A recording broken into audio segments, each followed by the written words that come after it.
Coffin Story. Winnie is in a coffin buried deep underground. On stage, she'll just be standing with her hands crossed, but also holding a piece of paper and a flashlight, facing the audience. Dear B, I'm hurt you would do this to me. I almost understand why, and I'm sorry, but... Dear B, I am not sorry, and I don't care why you did this to me. It is horrible. Dear B, what you did was beyond horrible. I can't think of a word to describe how bad of a person you are, to rid me of my life and give me a death worse than one could read about in a paper is the kind of thing you would see in the movies and get a migraine from. I wish you had just killed me. No. Dear B, I wish I had never met you. You acted like you were my saving grace and were the one fixing the emptiness inside me, but if it weren't for you, I would have figured it out on my own. Hello? Do I hear a voice? Hello? Antonio, an ant, crawls on the stage and around Winnie. Yeah? Where are you coming from? Do you see that ant crawling at your feet? That's me. I'm talking to an ant? Yes, you are. I didn't know ants could talk. Are you sure you're real? Are you saying I'm a liar?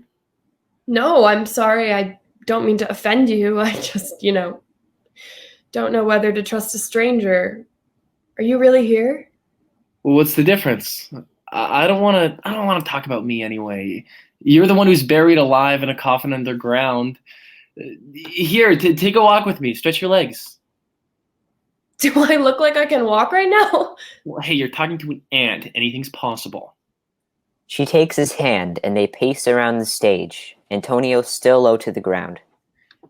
So, how long have we been stuck down here, do you think? Oh, I have no idea. Definitely longer than people should ever fast. Definitely long enough for me to start talking to an ant.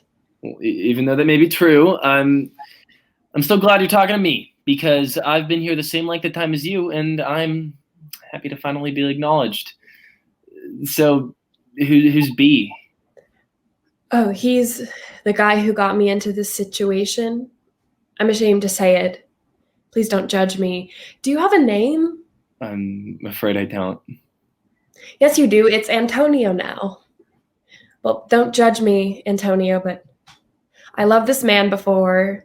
He was one of the only friends I've ever had, and without a doubt the only one to devote so much time to me. He tried to fix me, and that may sound bad, but I liked being fixed, and what I liked even more was feeling so much love from somebody, even if it resulted in me feeling bad about myself all the time. He and my mom were the only two people that made me feel that love, in my memory at least. His name was B? No, but it definitely started with a B, because that's what he signed this letter with. Might have been Brian? No, Brody? I'm pretty sure it was Brady. Yeah, that sounds right. Is the letter that piece of paper in your hand? Yeah, and that's why he gave me a flashlight, I'm assuming. Want me to read it? As Winnie turns on her flashlight, lights go down on them while they go up on a different side of the stage. It's Brady speaking the letter to the audience. Dear Winnie, I am disappointed in you. I've graciously brought you into my world and felt comfortable showing you my true self. I gave you my undivided attention in every moment when others saw you as just a branch to push out of their way. And I've helped you become a better person in the process. I've shared secrets with you I would never have dreamt of anyone knowing, and I trusted you with them. So how could you push me away all of a sudden with no good reason? All your "I think it's for the best" bullshit tells me is that you were either not in love with me anymore, or that you were going to rat me out and put me behind bars for life. Whatever the reason, it broke my heart. However, while broken, you will always have a special place in it. Because even with all this resentment and anger, I am sorry. And I love you. And I will miss you. But if I'm not going to have you either way, I'd rather sleep at night, knowing no one else will too. You will be buried in my backyard. So even if we're not sharing a bed, you will still be yards away from mine. So it's kind of poetic in a way. I'm giving you this letter, a flashlight to use to see it, and a pencil to write with for what you want to say on the back of this. And if I find the time, I will check on you someday and see if there's something there. Goodbye, Winnie. I hope your thoughts will entertain you enough during your last moments. And if my reasons for knocking you out and burying you alive aren't good enough for you, I hope my final reason will give you the same closure you gave me. It's for the best. See you on the other side. B. Lights down on Brady, lights up on Antonio and Winnie as she turns off her flashlight. And that's what you were doing earlier, thinking of a reply? Winnie, a sociopath like him doesn't deserve more of your attention. What were you thinking? Hey, Antonio, I'm happy to have company, but I would rather be supported than judged when I'm going to die soon. What do I have that's better to do down here anyway? Well, how about we just talk? Does that sound good? Let's talk about life. How do you feel you've lived it? I just want to say first that I'm very sorry this is what it's come to, and that it's only at 21 years of age. You're already having your final thoughts. You must be very sad, huh? How do you know I'm 21? You know what? It doesn't matter. Of course I'm sad. But to answer your first question, it's mostly for the way I lived. Keep in mind that I've been here for a while now, so I'm done with all my confusion and panic and blah, blah, blah, blah. That doesn't necessarily mean I've accepted death just like that, but I'm definitely anxious to get it over with. I guess I just wish I had more to lose. I didn't really have my future figured out, so I don't know what I'm missing out on. I would have liked to travel the world, but I don't know if I would have followed through with that. I will, though, miss my mom and my dad, I guess, and my brother. You don't have a brother? Crap, you're right. I was thinking of Brody. Brady? Are you sure? No. Anyway, how about your favorite memories? All time. Go. Oh, God, I have no idea how to answer that. I don't even know what I remember. It's really all a blur. My mom forced me to play soccer when I was 13, and I continued to do so for a few weeks. Eventually, I quit because I was too insecure, but the weeks I played was some of the most fun I've ever had. Obviously, there are cliches. My graduation was fun. I liked Christmas, and being with Brady was great before all the red flags started appearing. Like? It was just clear that he was always putting on a show.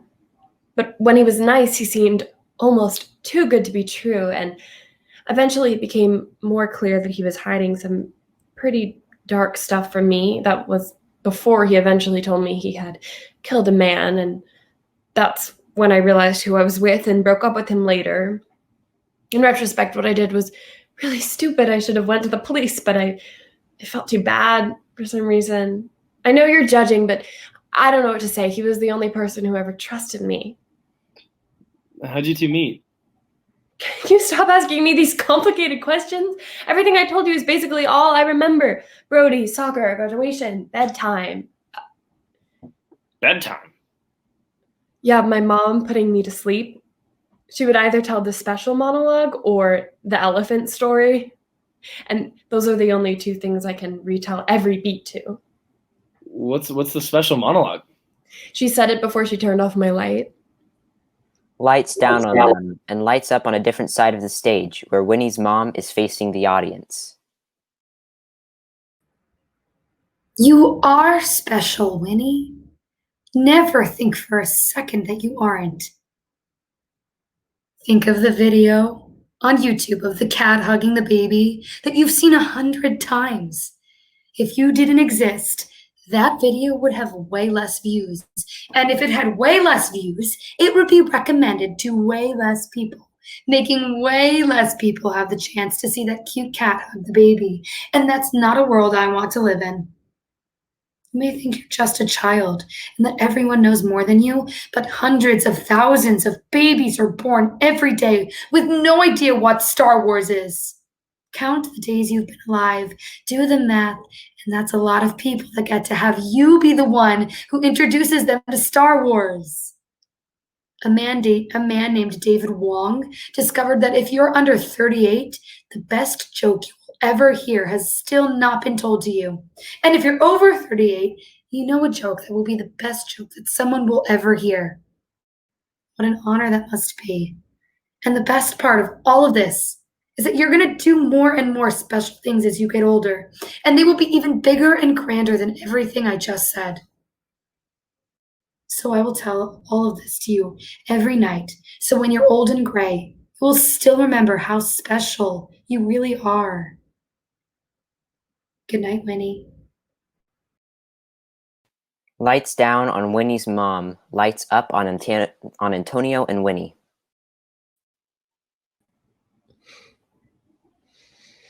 And what about the elephant story? Oh, that would be while I was falling asleep. It was about an elephant who was lonely and in search of a friend, but every time he asked an animal, they would tell him he wasn't the right size. Did he get a friend at the end? Actually, I don't know. It's not that I don't remember. I've heard it 1,000 times. I think I always fell asleep towards the end. I loved my mom. The special monologue always made me think I would go on to do great things. Now look where I am, in a coffin talking to an ant. What's the matter with you? What? Well, our whole conversation, you've been referencing me as a more shameful companion than the sociopath who caused all of this. I mean, you have to admit that this isn't exactly the high point of my life. I thought we were both on the same page with that. Well, screw you. I've been listening to you talk for 5 minutes, which you said no one ever did while you were alive, and yet somehow I'm the low point of your existence. Sorry, this isn't as fun as playing soccer, but I don't want to be treated as inferior to someone because they have never been cooler than anyone their whole life other than an ant. We are both in the same coffin, yet I'm getting no respect. Like, you're all high and mighty for having a heart when really, from the stuff I've been hearing, your life has been as boring and pointless as mine. You lived your life afraid and gullible, and you never seized the day. At least I have an excuse for it. Winnie raises her foot right over Antonio's face harshly. Shut up! I can squash you right now if I wanted to. Bet that would make you feel a lot less cocky. I may have been afraid my whole life, but I have never been afraid to kill an insect. I have squashed hundreds and hundreds of ants because though I may be gullible, I still have a brain. Do it. Kill the only true friend you've ever had. I'm not afraid either. Winnie still has her foot right above Antonio. She gets ready to stomp, but slowly bends her other leg, then continues to move down into an almost fetal position, low to the ground at the same level as Antonio. Sorry, Antonio. It's true. You are the only true friend I've ever had, and really a better person than most I knew. I mean, you're not a person, but you get the idea. I think I played down my emotions earlier. I'm actually really sad. I miss my mom. I want to live. I want to love someone who makes me feel safe. I want to hear the funniest joke ever and then tell it to someone else. I want to do the bigger and grander things my mom said I'd do, but all because of a mistake. I'll never be special now, and I'm sorry I was condescending, but look, we're equals now. Antonio moves right near Winnie and puts his head on her shoulder. You're special, Winnie. Your mom was right. You were always special. You just haven't been gifted the extra time to see it. And I'm sorry that not a lot of other people saw it either. Maybe you should have seized the day more or trusted your instincts more with Brady, but what matters is you still lived and you did your best. You still had moments of joy. You still had bad moments to learn from, and you got to experience the little things from Star Wars to soccer. And those are the three essential components of living. Although it's not all that's important, you were a good person, Winnie. That's better than any achievement. Even if most people didn't appreciate you for it, they needed good people like you. And I'm proud of you for that. It's better than what I accomplished. I've been in this dark, empty casket my whole life and never attempted to get out into the world out of fear that I would be squashed. So I respect you, and I feel bad for you, and I wish we weren't here, but I'm also happy to be here with you. Well, I wish we weren't here either, but considering all the people I could be dying with right now, you're not so bad. We're not too different, you know. I love you, Winnie. I love you too, Aunt. Wait, do you remember my name? I'm so sorry. I promise it's not intentional. I swear my brain keeps fading more and more as we speak. Don't worry, I understand. What do you want to talk about now? How about a story? Can you tell me a story? Winnie lays down on Antonio's lap and closes her eyes. Of course I can. I have the perfect one, too. Once there was an elephant wandering through a forest in search of a friend.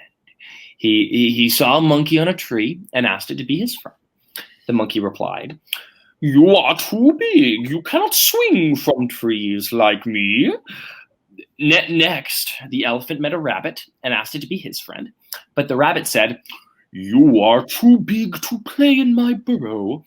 The same thing happened with a frog, who said he was too big to leap on lily pads, and then a fox who said he is too big to sneak about in the woods and catch prey. The next day, the elephant saw all of the animals running for their lives. He asked what was happening to a bear. "A tiger is chasing us," said the bear, and trying to eat us." The elephant stomped around and eventually made its way to the tiger and asked him to stop hunting the animals. "Mind your own business," said the tiger. That is when you fall asleep, right, Winnie? Winnie. Antonio shakes Winnie around during and after that last Winnie to see if she's still alive. She isn't. He sighs and takes a long, solemn pause. I'm sorry, Winnie. I wish you could have heard the ending. He falls asleep with her. Lights fade out slowly on them as they fade in on another side of the stage, on Winnie's mom to the audience. The elephant backed away, ran up and gave a heavy kick to the tiger, who then screamed and ran for his life. The elephant turned around to see the animals smiling at him, and they said, "You are just the right size to be our friend."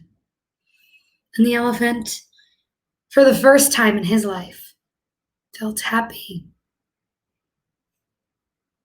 Good night, Winnie.